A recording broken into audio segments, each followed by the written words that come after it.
ശ്രീ ഫിലിപ്പോസ് പടിക്കൽ, ഇപ്പോൾ ഓൺലൈനായിട്ട് മദ്യം കൊടുത്താൽ എന്താണ് കുഴപ്പം? മറ്റെല്ലാ സംഗതികളും ഓൺലൈനായി വാങ്ങാൻ പറ്റുന്നുണ്ടല്ലോ എന്ന് ബെവ്കോ MD ചോദിക്കുന്നു. ഓൺലൈനായി മദ്യം ലഭ്യമാക്കാൻ തുടങ്ങിയാൽ മദ്യത്തിൻ്റെ ഉപഭോഗം ഇതിനേക്കാൾ ഒരുപാട് വർദ്ധിക്കുമെന്നുള്ള കാര്യം യാതൊരു തർക്കവുമില്ലാത്ത കാര്യമാണ്. കാരണം ബിവറേജസ് കോർപ്പറേഷൻ്റെ ഔട്ട്ലെറ്റുകളിൽ മെനക്കെട്ട് പോവണ്ട. ഒരു നഗരത്തിൽ 4 5 അല്ലെങ്കിൽ 3 4 ഔട്ട്ലെറ്റുകളാവും ഉണ്ടാവുക. അവിടേക്ക് വണ്ടി പിടിച്ചു പോയി ഇത് വാങ്ങിക്കൊണ്ട് വരേണ്ട ബുദ്ധിമുട്ടില്ല. ഒരു രാത്രിയിൽ തോന്നുകയാണ്, അല്ലെങ്കിൽ രാവിലെ നേരം വെളുത്ത് എഴുന്നേൽക്കുമ്പോൾ തോന്നുകയാണ് 2 അടിച്ചേക്കാം, അപ്പോൾ തന്നെ ആപ്ലിക്കേഷൻ എടുത്ത് ഓർഡർ ചെയ്യാം, 15 മിനിറ്റിനുള്ളിൽ മദ്യം വരും. അങ്ങനെയാണെങ്കിൽ ഇപ്പോൾ ഉപയോഗിക്കുന്ന ആളുകൾ തന്നെ ഉപയോഗിക്കുന്ന അളവ് വളരെ കൂടുതലാവും. ആരോഗ്യകരമായ നിലയിൽ മദ്യം ഉപയോഗിക്കുക എന്നുള്ളതിൽ നിന്ന്, മദ്യത്തിന് ആരോഗ്യകരമായ ഒരു നിലയില്ല കേട്ടോ, എന്നാൽ പോലും സാമാന്യം മെച്ചപ്പെട്ട നിലയിൽ നിന്നാണ് ഞാൻ ഉദ്ദേശിച്ചത്. അങ്ങേയറ്റം എന്താ പറയുക, നമ്മൾ ആൽക്കഹോളിസം എന്ന രോഗാവസ്ഥയിലേക്ക് നീങ്ങുന്ന വിധത്തിലുള്ള വലിയ ഉപഭോഗത്തിലേക്ക് കാര്യങ്ങൾ പോകും. അതൊരു സമൂഹത്തിന്റെ തന്നെ ആരോഗ്യത്തെ ബാധിക്കുന്ന അവസ്ഥയെത്തും. അതുകൊണ്ട് ഫോറം ഫോർ ബെറ്റർ സ്പിരിറ്റ് പോലെയുള്ള സംഘടനകൾ ഇങ്ങനെ ക്രമാതീതമായി മദ്യം ഒഴുക്കുന്നതിനെ എതിർക്കുകയല്ലേ വേണ്ടത്? അല്ല, ഞാൻ ഇതിനെ സ്വാഗതം ചെയ്യുകയാണ് ചെയ്യുന്നത്. കാരണം ഈ ഇപ്പോഴത്തെ സ്ഥിതി, ഒന്നാമത്തെ കാര്യം ഈ ഓൺലൈൻ ഈ കച്ചവടം കേരളത്തിൽ വരുമോ എന്നുള്ളത് സംശയമാണ്. നടപ്പിലായാൽ ഏറ്റവും നല്ലൊരു സംഭവമാണ്. നമുക്കിപ്പം ഈ പലരും പറയുന്ന പോലെ അല്ല, കേരളത്തിൽ ഇപ്പോൾ എല്ലാ സാധനവും ഡിജിറ്റലൈസ്ഡ് ചെയ്ത് വന്നിരിക്കുന്നതുകൊണ്ട് നമുക്ക് ഈ ഓൺലൈനിൽ കിട്ടുന്നുണ്ട്. ഉപ്പ് തൊട്ട് കർപ്പൂരം വരെ വാങ്ങാൻ പറ്റുന്നുണ്ട്. ഇവിടെ ഫിഷ്, മീറ്റ്, ചിക്കൻ ഇതെല്ലാം ഓൺലൈനിൽ വരുന്നില്ലേ? അത് വാങ്ങുന്നില്ലേ, നമ്മൾ ഉപയോഗിക്കുന്നില്ലേ? പക്ഷേ അതുകൊണ്ട് വെജിറ്റേറിയൻ അത് വാങ്ങിച്ച് കഴിക്കുന്നുണ്ടോ? ഇല്ല. ഓൺലൈനിൽ കിട്ടുമെന്ന് വിചാരിച്ചിട്ട് ഒരു വെജിറ്റേറിയൻ ചിക്കനോ ഫിഷോ വാങ്ങിച്ച് കഴിക്കുന്നുണ്ടോ? ഇല്ല. അതുപോലെ തന്നെയാണ് മദ്യം എന്ന് പറയുന്ന സാധനം ആവശ്യമുള്ളവർ വാങ്ങിച്ച് കഴിക്കും. അത് ഇപ്പോഴും കഴിക്കുന്നുണ്ട്. അല്ലാതെ ക്യൂ നിൽക്കാൻ മടിച്ചിട്ടൊന്നും ആരും കഴിക്കാതിരിക്കുന്നില്ല. ക്യൂ നിൽക്കാൻ മടിയുള്ളവർ ബാറിൽ പോകും. ബാറിൽ പോകുമ്പോൾ ക്യൂ നിന്നും ബിവറേജസിൽ നിന്നോ അല്ലെങ്കിൽ ഈ മാർക്കറ്റ് പെട്ടിൽ നിന്നോ വാങ്ങുന്നതിൻ്റെ 3 ഇരട്ടി കൊടുക്കണം. അതുകൊണ്ട് പക്ഷെ ഞാൻ ഈ പ്രസ്ഥാനത്തെ അതിൻ്റെ ബെഫ്കോയുടെ MD അഭിനന്ദിക്കുകയാണ്. ഇത് നടപ്പിലായാൽ അവരെ അഭിനന്ദിക്കുന്നതല്ല, അവരെ നമ്മൾ എന്താ ചെയ്യുക? അത്രയും നല്ലൊരു നട്ടുള്ള ഒരു MD ഇതുവരെ അവിടെ വന്നിട്ടില്ല എന്നുള്ളതാണ് എൻ്റെ ഒരു അഭിപ്രായം. അതുകൊണ്ട് ഞാൻ ഇത് ഈ ഓൺലൈൻ സെയിൽസിന് സ്വാഗതം ചെയ്യുന്നു. രാഷ്ട്രീയം കളത്തുന്നുള്ള ഓൺലൈൻ സെയിൽസ് വന്നാൽ എന്ത് സംഭവിക്കും എന്നുള്ള കാര്യമാണ് ഞാൻ ഇവിടെ ഉന്നയിക്കുന്നത്. റെസ്പോൺസിബിൾ ഡ്രിങ്കിംഗ് എന്ന് പറയുന്ന ഒരു സാധനം ഉണ്ടല്ലോ. ഉത്തരവാദിത്തത്തോടുകൂടി മദ്യപിക്കുന്ന ആളുകൾ ഉത്തരവാദിത്തത്തോടുകൂടി മദ്യപിക്കുക എന്നൊരു കാര്യം കൂടി ഉണ്ടല്ലോ. അതുപോലും തകിടം മറയുന്ന വിധത്തിൽ എപ്പോൾ വേണമെങ്കിലും എത്ര അളവും അവൈലബിൾ ആണ് എന്ന അവസ്ഥ വരുന്നത് ഗുണകരമാകുമോ?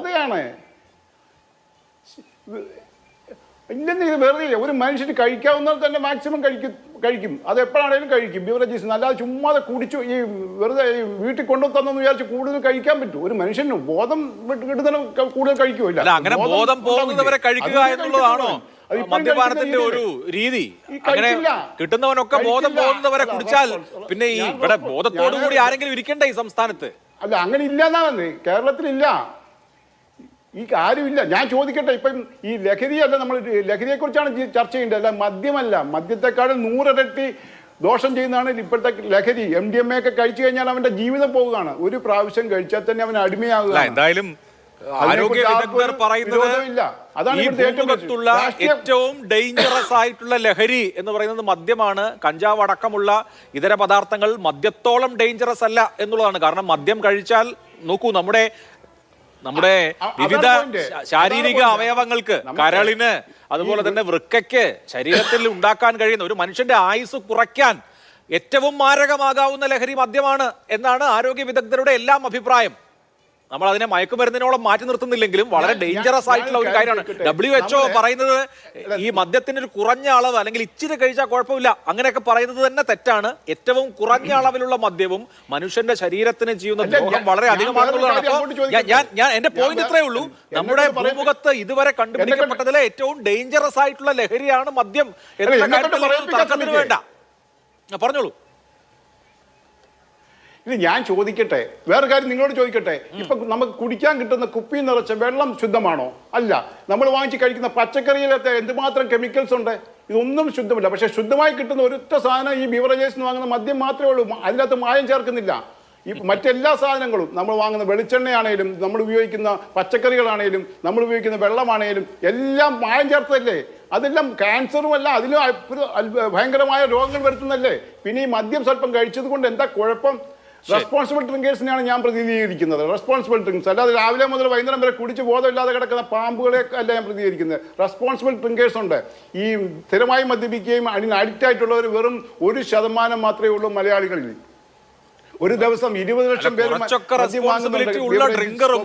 അല്ലെങ്കിൽ മാർക്കറ്റ് ഫെഡിന്റെ നമ്മൾ ഈ സ്വിഗ്ഗിയിൽ ജ്യൂസ് വാങ്ങുന്നത് മാതിരി ഇതിങ്ങനെ വാങ്ങിക്കാൻ കഴിയുമെന്ന് വരുമ്പോ കുറച്ചൊക്കെ റെസ്പോൺസിബിൾ ആയി കഴിക്കുന്ന ഡ്രിങ്കർ ഉണ്ടല്ലോ. അതായത് ബെവറേജസിൽ 2 ആഴ്ച കൂടുമ്പോ ഒരിക്കൽ പോയി ഒരു ഫുള്ള് വാങ്ങിച്ചുകൊണ്ട് വരുന്ന ആള് എല്ലാ ദിവസവും ഒരു ഫുള്ള് വാങ്ങാൻ പറ്റുമെങ്കിൽ നമ്മൾ 3 നേരം ജ്യൂസ് വാങ്ങി കഴിക്കുന്നത് മാതിരി ഇത് കഴിച്ചാൽ സാധാരണ നിലയിൽ നടന്നു പോകുന്നവനും പാമ്പാവുന്നേ. വെറുതെയാണ് ആ തോന്നൽ, വെറുതെയാണ്.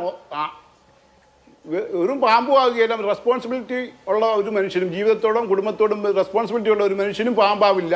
അവൻ മാന്യമായിട്ട് വല്ലപ്പോഴും ഒരു വീക്കെൻഡിലോ അല്ലെങ്കിൽ ബർത്ത്ഡേക്കോ ഒക്കേഷണലായിട്ടുള്ള ഡ്രിങ്കേഴ്സ് ആയിരിക്കും. നമ്മൾ ഈ കുടിച്ച് ബോധം കെട്ട് കിടക്കുന്നവരെ നോക്കിക്കൊള്ളൂ, അവരെങ്ങനെയുള്ളവരാണെന്ന് നോക്കുക. അവരൊന്നുകിൽ എന്തെങ്കിലും പ്രശ്നങ്ങൾ, മാനസിക പ്രശ്നങ്ങളോ അല്ലെങ്കിൽ ശാരീരിക പ്രശ്നങ്ങളോ ഒക്കെ ഉള്ളവർ അതിനെ മറക്കാൻ വേണ്ടി ചെയ്യുന്ന ഒരു മരുന്നായിട്ട് അവർ ഉപയോഗിക്കുന്നതാണ്. അത് തെറ്റാണ്. ആ പ്രവണത തെറ്റാണ്. എനിക്ക് മനസ്സിലായി. ചാമക്കാല പറഞ്ഞു അതിന്റെ പാരമ്യത്തിൽ എത്തിക്കുകയുള്ളൂ മദ്യം. ഞാൻ അങ്ങയിലേക്ക് വരാം. ശ്രീ പ്രസാദ് കുരുവിള, ഞാൻ അങ്ങയിലേക്ക് വരാം. അടുത്ത റൗണ്ട് ഞാൻ പറഞ്ഞു തീർക്കണം. അല്ല, അങ്ങനെയല്ല. അവർ രണ്ടുപേർ ആ രാഷ്ട്രീയ ചാമക്കാല പറഞ്ഞു പ്രകടന പത്രികയിൽ LDF ഭരണ പത്രിക പറഞ്ഞത്. ഇപ്പം പ്രകടന പത്രിക പറയുന്നതാണോ എല്ലാവരും നടപ്പിലാക്കുന്നത്? അല്ല, ഞങ്ങൾക്ക് രാഷ്ട്രീയമില്ല. ഇതിൻ്റെ അകത്ത് മതമോ രാഷ്ട്രീയം ഇല്ലാത്തൊരു ഗ്രൂപ്പാണ് മദ്യം ഉപയോഗിക്കുകയും ബിവറേജസ് ബിവറേജ് കോർപ്പറേഷൻ ഇപ്പം 360 ഔട്ട്ലെറ്റുകളേ ഉള്ളൂ കേരളത്തിൽ. തമിഴ്നാട്ടിലാണെങ്കിൽ 12,000 ഉണ്ട്, കർണാടകത്തിലാണെങ്കിൽ 20,000 ഉണ്ട്. ഇതിപ്പോൾ നോക്കുക, ആളോഹരി നോക്കുമ്പോഴത്തേക്ക് 1,25,000 പേർക്ക് ഇവിടെ ഒരു ഔട്ട്ലെറ്റ് ആണെങ്കിൽ തമിഴ്നാട്ടിൽ 12,000 പേർക്കാണ്.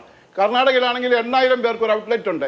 ഈ ഔട്ട്ലെറ്റ് എല്ലാം കൂടെ ബിവറേജ് കോർപ്പറേഷൻ ഇവിടെ ഒരു ഔട്ട്ലെറ്റ് തുടങ്ങാൻ തീരുമാനിച്ചാൽ അന്നേരം കൊടിയും പിടിച്ച് ആരും സമരത്തിന് ചേരും. ഇവിടെ പറ്റില്ല എന്ന് പറഞ്ഞാൽ പൂട്ടിക്കും.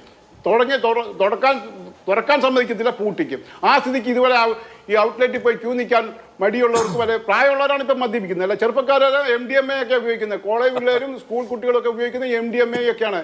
കഞ്ചാവിൻ്റെ ഏറ്റവും മോഡേൺ രൂപങ്ങളൊക്കെയാണ് അവർ ഉപയോഗിക്കുന്നത്. സിന്തറ്റിക് ഡ്രഗ്സാണ് അവർ ഉപയോഗിക്കുന്നത്. അതിനേർക്ക് യാതൊരു ഈ രാഷ്ട്രീയക്കാർക്ക് ഒരു പരാതിയില്ല. അത് വിൽക്കുന്നത് ആരാണെന്ന് നമുക്കറിയാം. അതുകൊണ്ടാണ് അവർ പരാതിപ്പെടാത്തത്. അപ്പം ബാറിൽ പോയി കഴിക്കാൻ ഡബിൾ എക്സ്പെൻസ് ആണ്. അതുകൊണ്ട് ബിവറേജസ് കോർപ്പറേഷനിൽ നിന്ന് ഇതുപോലൊരു സൗകര്യം ചെയ്ത് കിട്ടിയാൽ പ്രായമുള്ളവർക്ക്, വീട്ടിൽ നിന്ന് പുറത്തു പോകാൻ പറ്റാത്തവർക്കൊക്കെ ഒരു വല്ലപ്പോഴും ഒരു ബോട്ടിൽ കിട്ടിയാൽ എന്താ കുഴപ്പം? കുടിക്കുന്നവർക്ക് സങ്കടമില്ല, പിന്നെ ഈ രാഷ്ട്രീയക്കാർക്ക് എന്തിനാ ഇതിനകത്ത് സങ്കടം? കുടിക്കുന്നവർക്ക് സങ്കടമില്ല. ഞാനൊരു കാര്യം ചോദിക്കട്ടെ, ഈ ഉമ്മൻചാണ്ടി അവസാനമായിട്ട് ചെയ്ത പരിപാടിയല്ലേ ഈ ബാർ നിരോധിച്ചു, ഔട്ട്ലെറ്റ് നിരോധിച്ചു. എന്നിട്ട് ജയിക്കാൻ പറ്റുമോ അടുത്ത ഇലക്ഷൻ? ഇല്ല. അത് ഈ അതിന് മുമ്പ് ആന്റണി 1996 ചാരായം നിരോധിച്ചു. അന്ന് 6000-ഓളം ചാരായ ഔട്ട്ലെറ്റുകൾ ഉണ്ടായിരുന്നു ഇവിടെ. എന്നിട്ട് ജയിച്ചോ?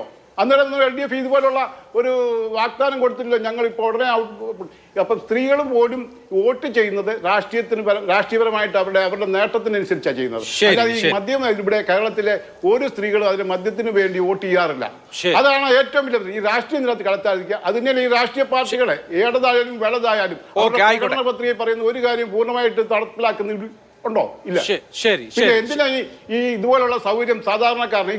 ഈ മനുഷ്യൻ, കേരളത്തിലെ മനുഷ്യർ പോയി ക്യൂ നിൽക്കണം, മഴ നനയണം, വെയിൽ കൊള്ളണം എന്നുള്ളതാണ് ഇവരുടെ ഒരു വാശി. വെറുതെ എതിർക്കുന്നതാണ്. ഉപഭോക്താക്കൾക്ക് മാന്യമായ നിലയിൽ ഉൽപ്പന്നം കൊടുക്കാനുള്ള ബാധ്യത നിശ്ചയമായും അവരെല്ലാവരും ഈ പറഞ്ഞതുപോലെ മദ്യം ഉപയോഗിക്കുന്ന ആളുകളെ മഴയത്ത് നിർത്തണമെന്ന് ആരും ആവശ്യപ്പെടുമെന്ന് എനിക്ക് തോന്നുന്നില്ല.